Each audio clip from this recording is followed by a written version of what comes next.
There we go. Hello, Paul. How's it going? Good. How are you doing I'm today? doing great. Awesome. Well, I'm excited for us to share with business owners out there some of the tricks of the trade in terms of Sure. marketing. I know that you work with a process called StoryBrand. You're a marketing guide. And today our topic is the customer is the hero. So I would love to know a little bit more about what the StoryBrand framework is. Okay. Yeah, the StoryBrand framework is a way to help you frame the journey that your customer is going to go on from, hey, I'm a hero with a problem to, and they all lived happily ever after. That's the journey that you want to take your customers on, and the StoryBrand framework actually does that for you. Nice. So, if you to give you a really quick overview of the framework itself, Mhm. I'm going to use an example. And I was thinking about this, what's the most innocuous thing I could find to use as an example to show how this would work for pretty much any project. And I thought, how about a toothbrush? I mean, a toothbrush is pretty simple. So I'm going to use an example of how to use this to sell a toothbrush to your Okay. customers. So it starts off with a character, a hero, somebody, your customer, in other words. And your customer wants something. If you're selling toothbrushes, your customer probably wants clean and healthy teeth. So you start off with that character. The second part is a problem. He wants clean, healthy teeth, but he has a problem. And the problem he's got is that his toothbrush is all worn out. And he doesn't know how to get a good toothbrush. He doesn't know which toothbrush is the right toothbrush to use to get him clean and healthy teeth. The third part is where he meets a guide. That's where you come in as the business owner. Mm-hmm. And this is the big difference. Rick, you mentioned the difference between playing the hero and the guide. Really, most businesses try to set themselves up as the hero, just make the story about them. Being a guide means that you're playing Yoda to Luke Skywalker. You're helping your customer succeed. Mm-hmm. And so you're the expert, and they come to you with that problem. The fourth part is that you give them a plan. You say, here's how we're going to solve that problem. You're going to buy the toothbrush, you're going to use it for 30 days, and you're going to see great results. Three-step plan, real simple to do it. The fourth part is where you call them to action. People don't go anywhere unless you actually tell them to go someplace. So you call them to action. Buy now. Or if you want a transitional call to action, something that they can use while they're still making that decision to buy, download our product brief, whatever, on why our toothbrush is great. And once you've called them to action, if they take that action, it's going to lead to one of two things. And that's the 6 and 7 parts of the framework. It's either going to lead to success. Hey, look, you've got great white teeth. You're getting great dates. You've gotten 3 marriage proposals in the last hour, whatever it is. Or you get failure, which is your teeth still look like, they're covered in mud. That's the framework. And, it's the journey. It says, here's your problem. You have teeth that need to be clean and healthy, all the way to, hey, my teeth are clean and healthy, and these are the things that happen as a result of that. The other part of that is to sprinkle a little bit of failure in there where you say, if you don't buy from us, you can do this. Next time you watch a commercial, you'll probably see some of these very elements. But that's the StoryBrand framework. That's how stories are told, and that's the StoryBrand framework. It's based on how stories get told. Nice. Yeah, I remember reading the StoryBrand book and reflecting on, I think it's called The Hero's Journey, maybe Joseph Campbell, as well as there is this underlying theme in storytelling. And if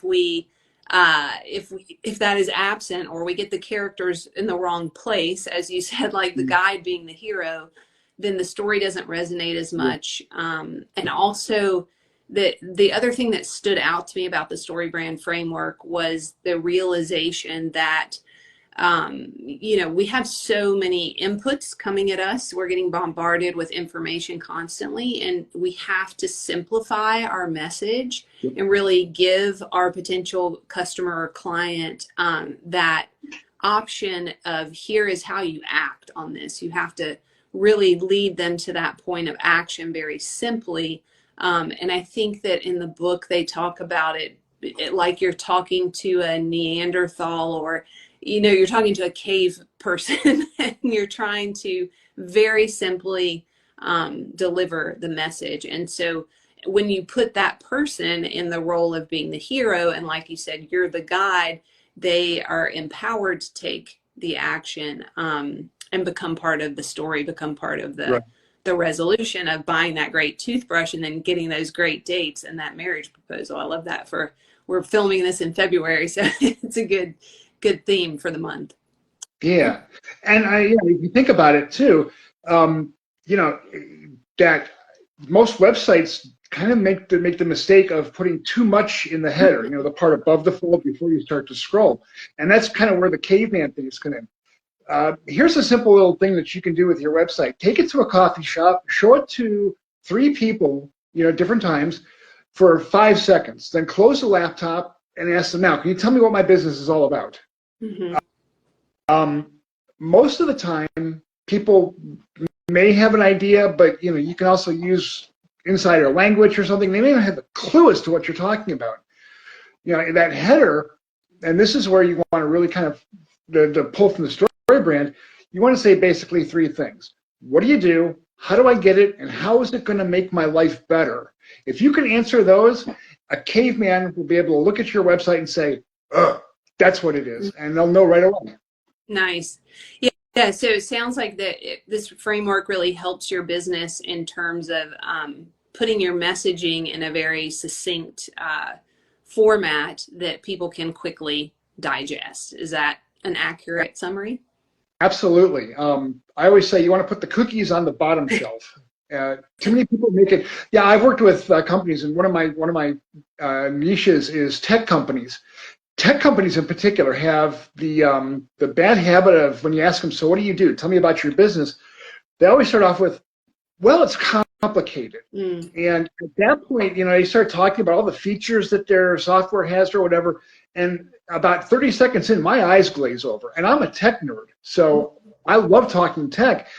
But you're not answering the question I'm asking, which is, how does what you sell help me solve my problem? Mm-hmm.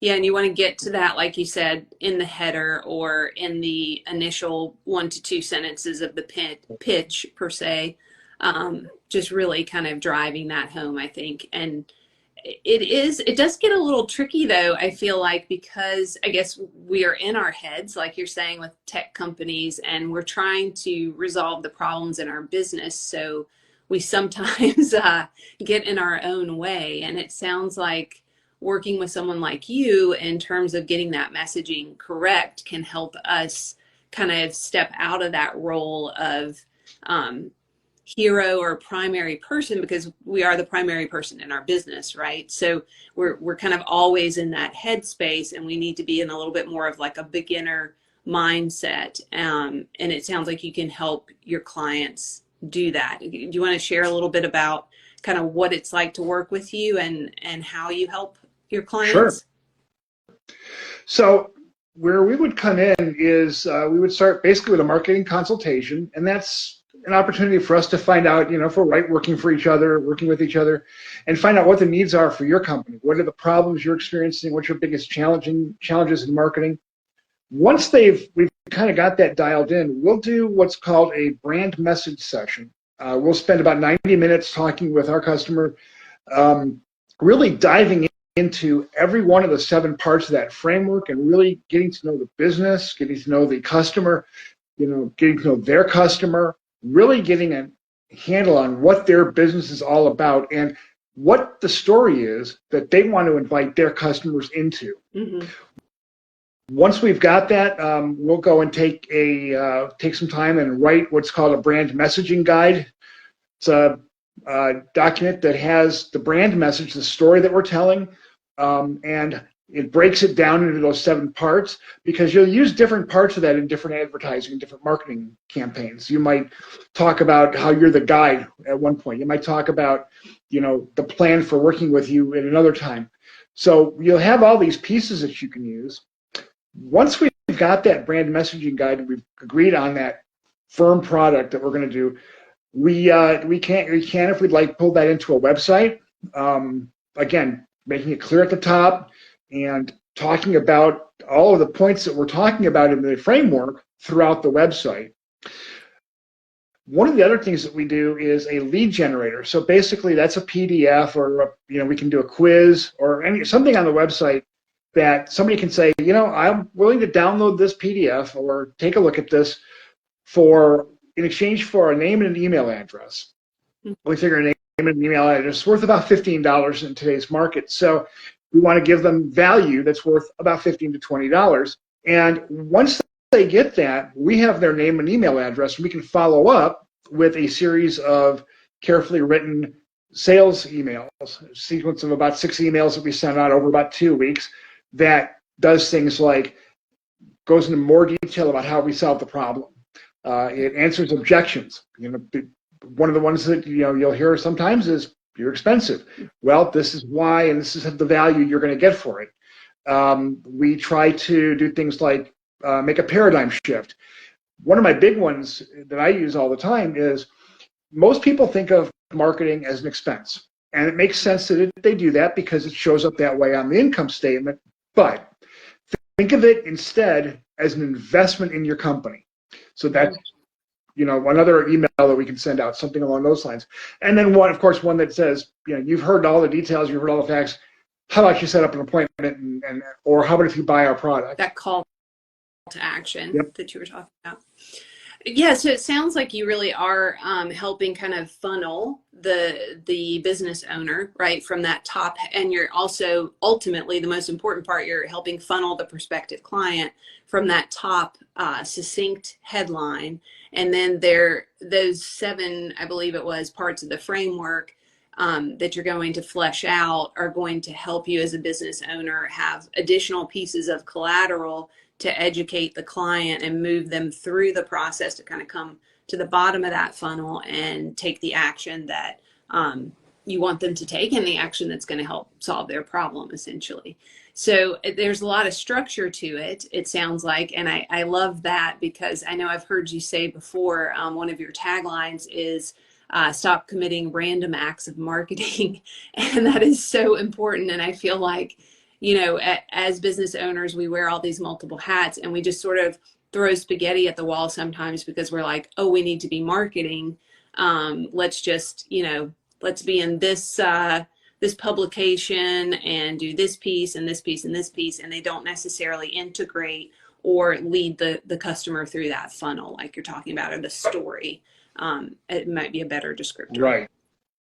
And that's exactly what you want to do. You want to lead them on that journey. And, if you're saying this message and that message and this and that and going off in a bunch of different directions, it's really easy for them to get confused. And Donald Miller, who's the person who originally came up with the idea for the StoryBrand framework, says, if you confuse, you'll lose. You want to make it really clear to your customers what you do for them and how you help them. Yeah, definitely. Clarity is important in all things, isn't it? Clarity is the key. Yes.